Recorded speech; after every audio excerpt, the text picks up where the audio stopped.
ڕووداوەکانی ناو چاکسازی گەورانی هەولێر بەڕاستی جۆرێک بووە لە دەربڕینی ناڕەزایی و هەروەها ناڕەحەتی چاکسازیەکان و زادراوان لە سەر ئەوە قەرەباڵغی کە لە ناو چاکسازیەکاندا هەیە چونکە بە گوێرەی بە دوادەچوونەکانی ئێمە و بە سەردانی ئێمە بۆ بینای چاکسازی بەڕاستی ئەم بینایە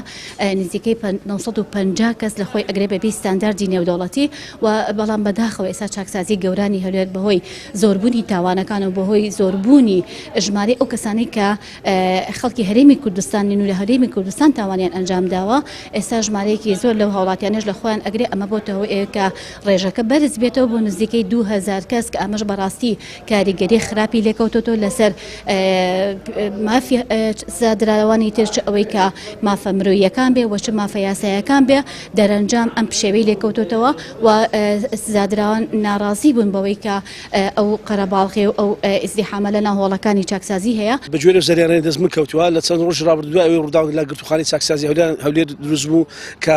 ئاگرکەوتنەوە دروست بووە هۆی ناڕەزایەتیەکانەوە یەک دوو بەندکرا و سووتان بەشیشیان گواستراونەتەوە بۆ ئاسایش ئەمە مەترسیی گەورەتر پێمان دەڵێت و ئەگەر تۆ بێ بە هەر تاوانێک دەستگیر بکری و مادەی یاسایی هەر جۆرە مادێک لەسەر ئەو بێ بە سیناریوی جیاواز بە بیانوی جیاواز دەگوازنەوە بۆ زیندانەکانی ئاسایش هەر کەسێک وستە زیندانەکانی ئاسایش ئەو مەترسی زۆرازۆری لەسەر دروست دەکرێت چونکە تۆمەتی زیاتر دەخرێتە پاڵیان لە ڕابردوشدا ئەومان بینیوە.